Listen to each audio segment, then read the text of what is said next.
So you're not walking against these new girls. I'm not walking outside of my category. That's why I walk legendary performance. So they'll never get to see that Pony Cassandra battle? If it comes across, I'm not prone to, like, I'm not coming out for, you know. Well, I've never known you to be scared on love by anyone, but I'm just saying, like, do you think that would be a hot battle? It's not Cassandra's going to pull me out. I'm not here to prove nothing to Cassandra, like, at all. Who can pull you out? Nobody can really pull me out. The ball can pull me out. Bitch, get me a venue, lights, and a prize. And whoever, I don't give a fuck who's out there, they're going to get it. That's when, the balls, that's what used to get me out there. Venues and stay where I get to bring outfits and dancers and get to put on a show.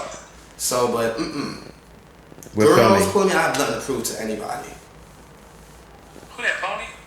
Who that? Jason, call my phone. Call me. What's going on, legend? So, let's talk now about recent and what's going on in your life, Pony's life. Are you dating anybody? No. Single. I am single. As much as I think I want to be in a relationship, I'm not ready for it. As much as I think I'm ready for it, I'm not ready for it. I mean, winter's cold alone, honey. Winter's cold alone, but not in no relationship at all. But I do have a child coming. I'm going to be a father in almost a month away. So I'm excited about that whole life. And I've just been doing me, working. You said a baby. What did you just say? Yeah, I'm having a child. Okay, I already know, of course. A little son, yes. Much congratulations. Yes, thank you. Fatherhood is a big thing. You know, how is it being for you? You know, still relatively young. I don't care what they, you know, to other young kids, you know, we're old and all that. But in real life, we're still young. You know, 36, 31. How does it feel? You're about to be a father. How does that feel for you? It's overwhelming. It's a blessing. Sometimes it's so overwhelming that I have to tune out of it. Are you scared? To focus in my life. Am I scared? No. Okay. Am I worried? Yes. Most definitely. I'm definitely worried. I'm worried because I'm worried about anything I have to do in excellence, anything I have to prepare for, anything that has to be idealistic for me, I'm worried about. But more so, I'm excited. I'm excited to see me living in another form. I'm excited to continue my family's legacy. I'm excited to allow my community to understand that they can exist anywhere and anyhow they want. I'm proud to be a gay man, and I say that because that's the lifestyle that I live. Okay. And still be able to say I have a child. You know. And do you feel like now, like, okay, like, damn, you know, a lot of times gay people don't think that they think they're gonna be the last in their family. You understand what I mean? Like, you're not gonna be do you feel like now, like, okay, there's gonna be a little quote unquote pony. There's gonna be somebody that comes from me that's, you know, that I'm gonna love unconditionally and also gonna love me unconditionally. You know what I'm saying?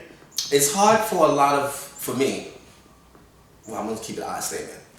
For me, it was hard to really accept the terminology gay because it did mean I might not have a child. It did mean that. And the homophobia that it created in my family, I think, was that. It's not about me being gay. It wasn't about me voguing, doing stuff. I think it's the fact that I can't reproduce.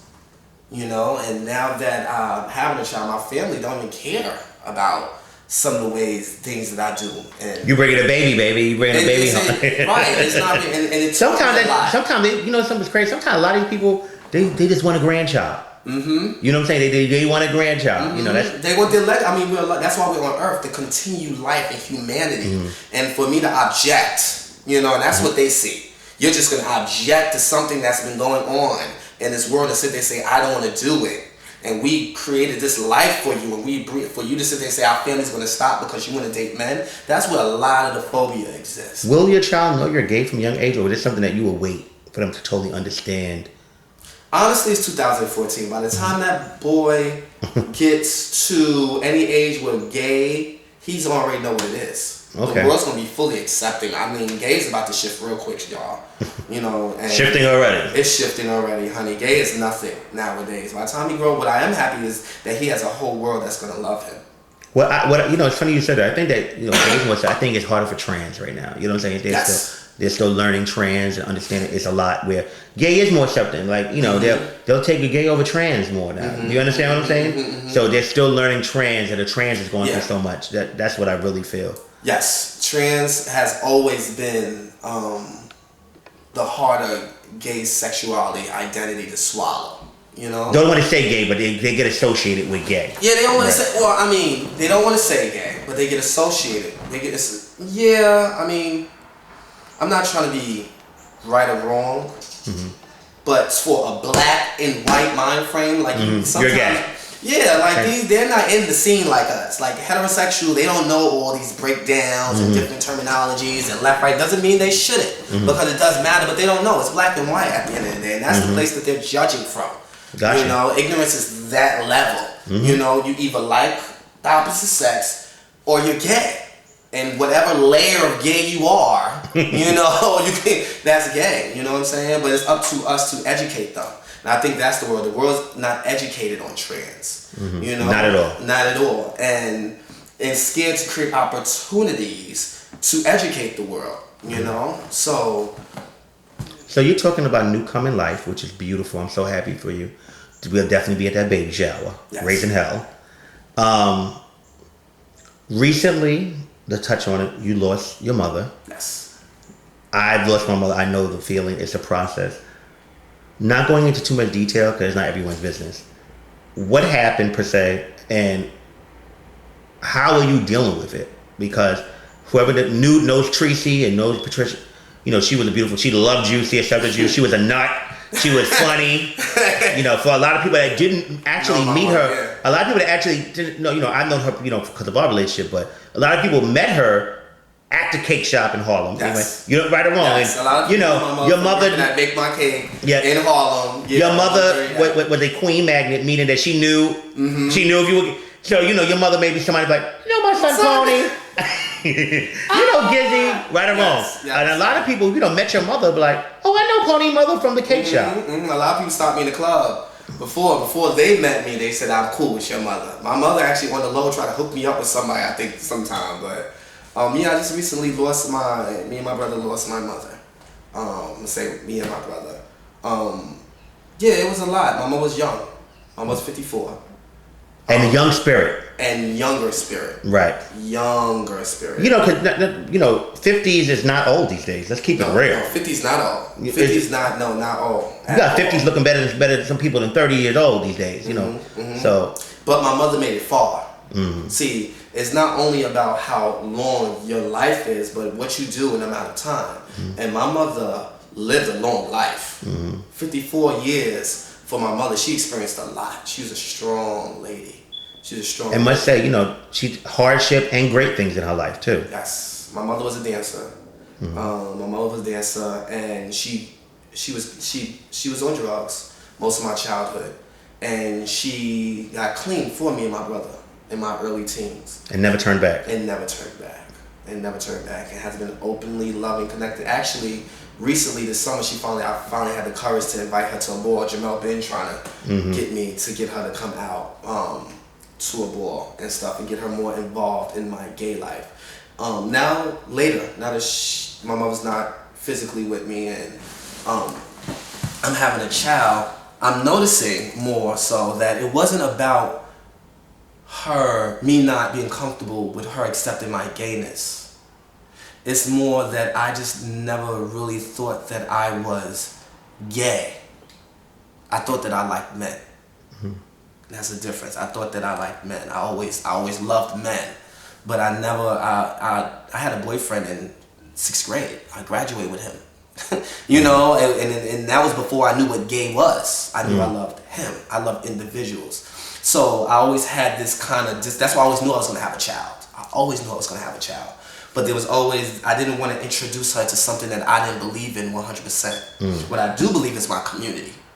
That's what I do believe. I do believe in my life and my friends. So I invited her to see my friends. I didn't tell them that they were gay. I didn't plant that on them, but she would meet the trannies. She knew the family. She knew what I was doing. She was involved in it, but I never wanted to connect her to gay before, because I felt like that with that. She met everybody. She met everybody. But yeah, we never had a conversation about my sexuality. Ever. How is it getting? I know it's a roller coaster. Is it getting better, or is it still too fresh or too new? I don't know. I don't know. It happened so quickly. Immediately, I had to be the man of my family. I had to do my job. I don't even know if I mourned yet. My brother's doing most of the mourning for me. But I don't even think I had a chance to mourn yet. Because the last conversation I had with her was letting her know that I was having a boy, and she died 2 days later. So right after that, I jumped into fatherhood, and I always had to be a man to take her funeral, and now I'm being a father. It's kind of deep because symbolically you also look at it like, life and death, and you're having a son come from this, and at least I know that she'll always be physically watching over him. You understand what I mean? I still have her last text. The last text she sent to me the night that I left her, she said, you're making me so happy. I'm the happiest 54-year-old grandmother, and I will do my best. And that's the last thing she ever said. I said, I love you too, Mom. I'm happy that you're happy.